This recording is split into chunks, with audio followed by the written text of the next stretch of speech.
Il prossimo intervento sarà diverso, tra l'altro mentre stavamo nel panico degli ultimi momenti, ricostruendo e controllando le varie presentazioni, in questa presentazione ho visto un stimolo molto, molto interessante che non vi posso dire perché sennò poi farei uno spoiler alla cosa stessa, ma veramente per me è stato un aggancio molto interessante di tipo personale. Grazie, sentiamo cosa c'hai da lì. Grazie David. Buongiorno a tutti, io sono Marco Calvelli, non Salvelli. Comunque non vi dico cosa faccio perché potrebbe essere fuorviante sul tema di quello che vi dirò. È una condivisione di esperienza, come ha detto bene Isabella, sia di vita che lavorativa, perché tutto quello che vi dirò è focalizzato sull'innovazione intesa però a livello umano, personale, che fa parte della nostra sfera introspettiva, perché molto spesso quando si sente parlare di innovazione si parla sempre di tecnologia, ricerca, cose legate al business, si sottovaluta l'approccio umano e emotivo di una persona quando deve innovare o è costretta a innovare, come reagisce a livello emotivo. Infatti la domanda che vi faccio è questa: si innova di più nello spazio o nel deserto? Il titolo era innovare, c'è la prima slide? Ecco. Opportunità tecnologiche con stile di vita. Questo è quello su cui vi invito a riflettere. L'importanza dell'approccio emotivo all'innovazione, della gestione umana nelle aziende vogliono fare innovazione. Quindi vi chiedo questo, in maniera non c'è una risposta giusta o sbagliata, è soltanto a sentimento se secondo voi ci sono più possibilità di innovazione nello spazio o nel deserto. Mi alzate la mano spazio per favore. Deserto? Non vi chiedo di giustificarmi, Ora vi racconto perché ho fatto questa domanda e cosa rappresentano queste foto. Questa a sinistra, io nel 2001 studiavo ingegneria aerospaziale a Pisa, ho vinto un concorso europeo, sono stato alla Carlo Gazzi Space SPA a fare questo progetto di un microsatellite per lo studio del pulviscolo interplanetario interstellare. Spazio, una figata, tutto nuovo, ricerca ai massimi livelli, però alla fine cosa abbiamo fatto di innovativo in questo progetto? Il budget è quello, quando si parla di spazio ora magari è cambiato in 15 anni, ma i microsatelliti, il budget è molto limitato, le orbite sono quelle, non c'è niente di nuovo nella scienza, perché da Newton in poi, fisici, matematici, se voi gli chiedevate la formula per andare a mettere un satellite in orbita, la scrivevano in 5 minuti, sapevano la forza, sapevano cosa dovevano fare, non avevano tecnologia per farlo. Pannelli solari certificati spazio 2 ditte le producono, le batterie 3 ditte, non è che avevi questo spazio di innovazione. L'unica cosa su cui abbiamo ragionato, ci siamo messi in discussione, è il posizionamento dei pannelli solari. L'unica cosa su cui carta e penna deve capire come mettere i pannelli solari perché questo strumento doveva guardare in una direzione fissa rispetto alle stelle fisse e quindi doveva garantire che il Sole dalla tangente ai pannelli solari era un seno e un coseno praticamente, la superficie illuminata doveva garantire la funzionalità del sistema. Questo è quello che abbiamo fatto noi, quello che vedete di là è il GLAST fatto dalla NASA nel 2008 per lo studio dei raggi gamma. Non è che ci sia una grandissima differenza, è quello che volevo dire, no? È sempre un parallelepipedo con un pannello solare che alimenta la strumentazione all'interno viceversa, del deserto. Questo, io ero nel 2011, ero in Tunisia e ho conosciuto questo signore qui, che vedete a sinistra si chiama Giacomo Bismar. 60 anni, quello accanto a lui è un suo coetaneo tunisino. Cosa è successo? Quando eravamo nel deserto, io un giorno, lui è venuto in moto con me, come vedete lui ha fatto 25 Dakar, non è proprio un novettino. Accanto, si è fermato accanto a me su una duna, come vedete i miei amici là, senza nemmeno guardarmi, guardando l'orizzonte, mi fa: tu dove passeresti? E ho avuto un attimo di sconcerto, poi dopo ho iniziato a dirgli dove sarei passato, a un certo punto ho avuto un'esitazione, lui ha continuato, mi ha detto: ma lì dove c'è quello cespuglio, la duna è molto lì, te lo lascerei a destra perché di là magari è più dolce. Ha preso, ha messo in moto il partito e ha fatto esattamente il tragitto. Cosa c'entra questo con l'innovazione? c'entra che una persona, non capita tanto in azienda di avere una persona con un bagaglio di esperienza infinita che interroga chi sulla carta ne sa meno di lui per mettere in discussione se stesso, non per mettere in discussione l'altra persona. E questo sull'innovazione è fondamentale, perché molto spesso le persone o interrogano per mettere in errore la persona che ne sa meno di loro e vantarsi, oppure anche se lo fanno a fin di bene, però questa cosa comunque reprime l'innovazione, perché le persone vengono frustrate, quindi non è così facile bilanciare questa cosa, cioè di non deprimerla, perché molto spesso una persona non ha esperienza la dice una cavolata, se non è ora o domani, e quindi bisogna dosare. Questa cosa io ho capito come ha fatto lui a fare 25 da care e a finirle quasi tutte, perché nonostante avesse l'esperienza, lui non ha fatto un copia e incolla dell'esperienza. Si tiene il bagaglio per sé, ma tutte le volte usa lo stesso approccio interrogativo e dubitativo su se stesso. Questo non è banale, secondo me, soprattutto per l'innovazione delle aziende, nei gruppi di lavoro che fanno innovazione. Come si fa però? Perché poi questo strumento è contagioso, cioè la persona viene veramente stimolata a mettersi in discussione. Cioè io avevo paura, fra virgolette, anche perché nel 2008 ci ho lasciato la testa del radio nel deserto, ho 12 viti dentro, quindi lo so cosa vuol dire andare nel deserto.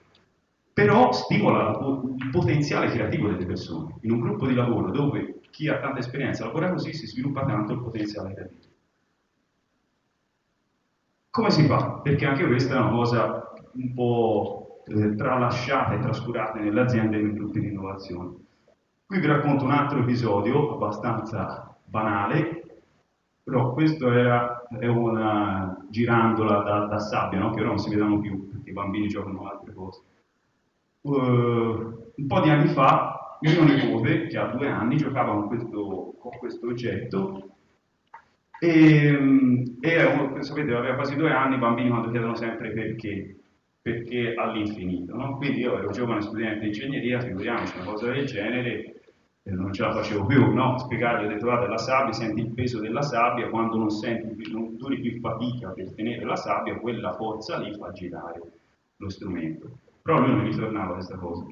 A un certo punto ho adottato una strategia inconsapevolmente, che però è efficace in questi casi, cioè mi sono arreso. Cioè gli ho detto, è energia potenziale che si trasforma in energia cinetica. Ma gliel'ho detto con questo tono, gli ho detto, è energia potenziale che si trasforma in energia cinetica. Sottotitolo, sei un bambino di 2 anni, non mi rompere le scatole, quando sarai grande capirai. No, gli ho detto esattamente un'altra cosa, anche se il testo è lo stesso. Gli ho detto, sottotitolo, scusa, io di meglio non so fare che spiegarti questa cosa. Risultato, ha smesso di avere perché. E quel gioco l'ha rinominato il potenziale, parlava al Mario, e chiedeva agli altri bambini di giocare al potenziale. Questa cosa perché ve la dico sullo sviluppo del potenziale? Perché in una società dove tutti ci dicono di combattere all'infinito, la capacità di arrendersi in un gruppo di lavoro, soprattutto come fare innovazione, ha una forza incredibile, è contagiosa, perché noi ci siamo arresi l'uno all'altro. Cioè io ho messo il mio limite e gli ho detto, io ci ho provato ma di meglio non so fare. Lui ha fatto altrettanto, ha detto, ho capito, io di meglio non so capire. E abbiamo condiviso questo limite, che è un valore esperienziale molto importante, soprattutto quando si può fare l'innovazione.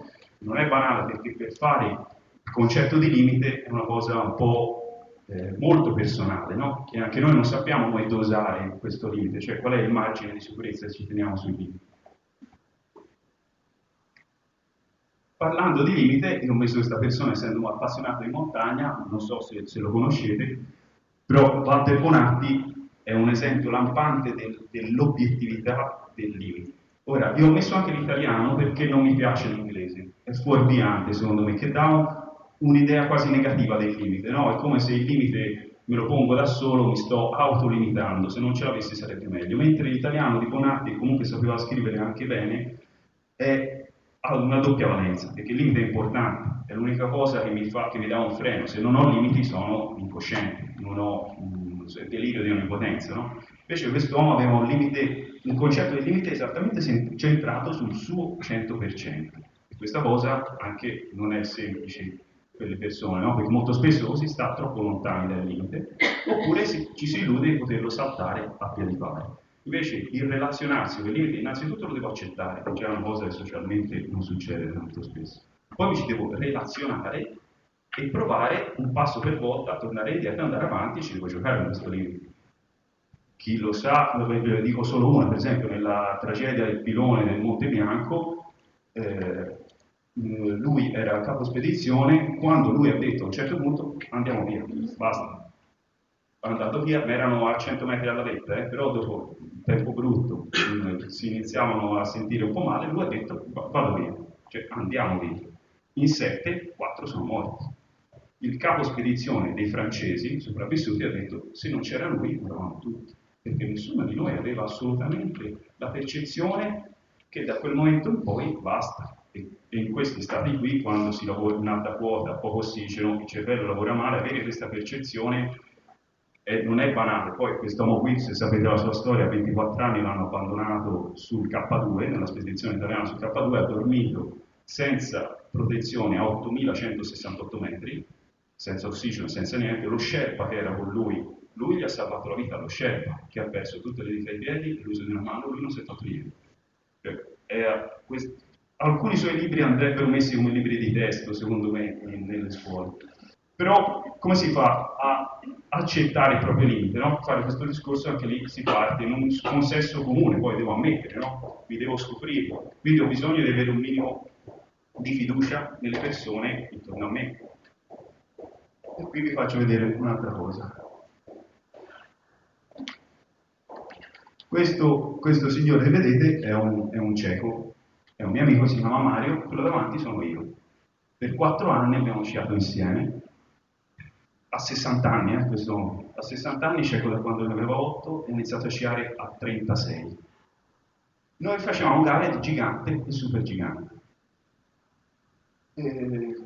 Lui, una cosa che ho capito e ho rimesso in discussione tanti miei concetti della fiducia è che nessun cieco si fida ciecamente. È costretto a farlo, ma guardate, non si fida assolutamente ciecamente, è solo costretto.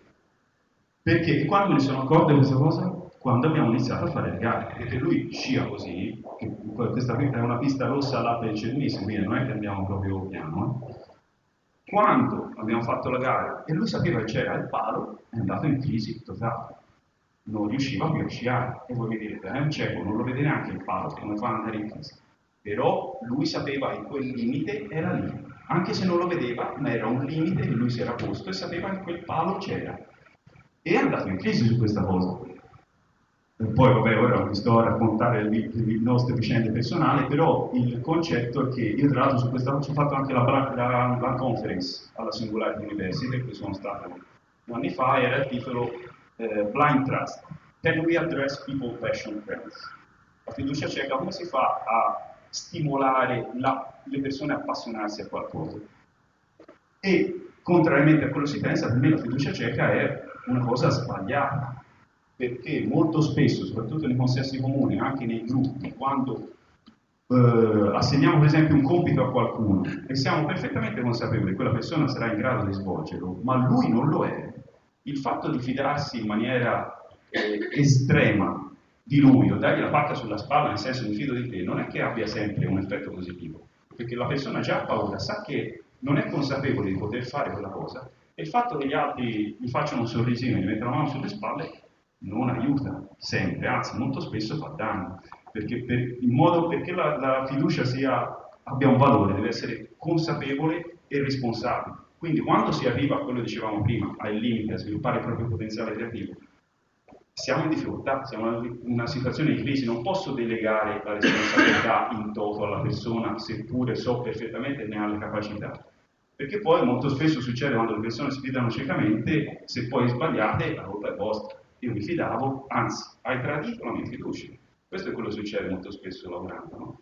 Mentre quando siamo in questa situazione di pericolo bisogna condividerlo, cioè bisogna condividere il risultato e assumersi il rischio insieme. Questo è una cosa, non so se voi avete esperienze in ambiti lavorativi dove queste cose possano succedere, ma per me è fantascienza, anche perché c'è una carenza grossa, secondo me, degli uffici del personale, che dovrebbero gestire il personale. Ora c'è qualcuno di voi che lavora agli uffici del personale? Sì, ora parlo male dopo, prima di allora, ecco, per chiudere vi faccio vedere questa cosa qui, che i miei coetanei apprezzeranno perché è una riproduzione perfetta di Galeone di Playmobil, che era il nostro sogno da bambini. Questo è il Vasa. Sapete cos'è? Qualcuno c'è stato? Allora, questo è innovazione del XVI secolo, 1628 mi sembra, il re di Svezia ordinò questo vascello che doveva avere 3 ponti cannoni, mai fatto prima al mondo, perché ho scritto forzata di 100 anni di innovazione. Perché qual era il problema di questa cosa? Che il livello di galleggiamento di questo vascello era 40 cm, la linea di galleggiamento sotto il bocchettone del primo ponte cannone. Il viaggio inaugurale c'era una prezzolina leggera, ha iniziato a rollare, ha imbarcato acqua e ha fondato il viaggio inaugurale. 400 persone hanno lavorato per fare questa cosa, perché stupendo, è tutto lavorato, una cosa fantastica. Però cosa è successo? Hanno fatto una commissione d'inchiesta, tra l'altro dove è stato tutto nascosto, perché lo voleva il re di Svezia. Ebbene, Beduco nel 1600 non è che andava il re di Svezia e gli diceva guarda, questa cosa non si può fare, non penso che la prendesse molto bene.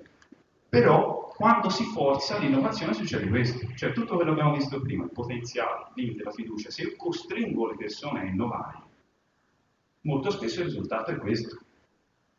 Ora adoro l'autoironia dei miei amici svedesi perché loro ci scherzano su questa cosa sul sito del Basel Museum, c'è questa immagine, no? Però è una cosa importante perché molto spesso si prescinde dall'aspetto emotivo delle persone che devono fare innovazione e io ti pago per questo, devi fare questo. È assurdo proprio a livello aziendale, non solo sociale e collaborativo, perché se io ho un creativo che mi lavora in azienda e quel giorno c'è il bambino malato, l'hanno tamponato a venire lì, come faccio a dirgli oggi devi essere creativo?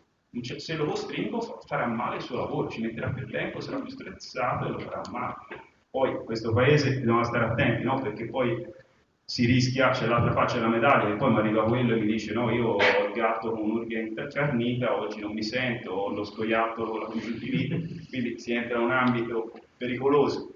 Però questo è il concetto che vi volevo dire. Ora ci ho messo anche che poi, ecco, una cosa importante, come strumento operativo che io ho provato anche su me stesso, quando tutta questa operazione funziona in un gruppo di persone, contrariamente agli no-killer, cari a Ivan, no? Che le persone vi dicono no, ma si è sempre fatto così, cioè tutto in maniera detrattiva rispetto alla cosa nuova, a me è successo in ambito comune con persone, anche amministratori delegati, persone di alto livello, una cartina al tornasole, cioè un inno friend di quando questo processo sta funzionando è quando qualcuno alza la mano e dice scusate, forse dirò una bischerata, una cavolata, ma questa cosa qui, soprattutto quando viene da persone di un certo livello, vuol dire che loro hanno raggiunto, hanno fatto al top tutta questa cosa qui, sviluppare il loro potenziale creativo, capire di avere un limite, metterlo in discussione e si sentono in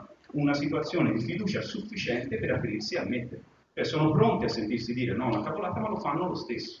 Questa è una cosa importantissima per me in un gruppo che vuole fare innovazione di creare questo clima qui. A me è successo tante volte e è contagioso, perché quando soprattutto una persona di alto livello, magari il capo scorbutico, che la sa sempre lui come funziona, fa un'operazione del genere, a cascata gli altri rompono un paradigma e capiscono di poter, ecco, poi siccome mi fanno segno di chiudere vi faccio vedere velocemente queste perché sono dei testi, non hanno niente a che fare ufficialmente con la innovazione, ma ve lo spiego. Di Frank J. Barrett è un pianista e insegnante a Harvard fantastico che ha scritto questo libro sul disordine armonico nella leadership e jazz dove fa analogie fra l'improvvisazione e l'innovazione nelle aziende e nelle piccole e medie stesse della storia del jazz. Ivo Joyner è il fondatore di Patagonia, che innovazione, non so se sapete la storia, ma lui è un'altra persona, un luminare proprio, c'ha 1% for Planet per esempio, un gruppo di società in cui devolvono in beneficenza l'1% del fatturato. Erika Leonardi ha scritto un'altra cosa molto carina sulla vita e l'improvvisazione in azienda. Pierluigi Vigna è un magistrato che è morto da poco, però sull'approccio innovativo alla ricerca e alle analisi è un continuo, tutto quello che abbiamo visto è un continuo rimettersi in discussione. Poi gli altri, vabbè, ne sono Zulu, della guerra, Walter Bonatti, Montagne una vita, altri Lansing, Endurance, non so se sapete la storia di Shackleton, ma se avete visto quello che è successo a gennaio, che uno degli eredi della spedizione di Shackleton, un figlio, un nipote di uno, è andato per portare a termine quello che dovevano fare loro, e è morto, dovevano attraversare a piedi il Polo Sud, e nel 2016 è morto. Loro, se leggete questo libro, che storia vera, non vi svelo il finale, anche se è avvincente come un romanzo, nel 1914 sono naufragati a 800 miglia dall'isola abitata più vicina e hanno passato 25 mesi in Antartide e sono sopravvissuti tutti. Il film Per altri occhi, quello di Silvio Soldini, è un film fatto sui ciechi e c'è anche Mario, vedete un approccio un po' diverso alla vita. Vi ringrazio per l'attenzione, questi sono i miei dati, non faccio un lavoro e non c'entra niente con quello che ho detto.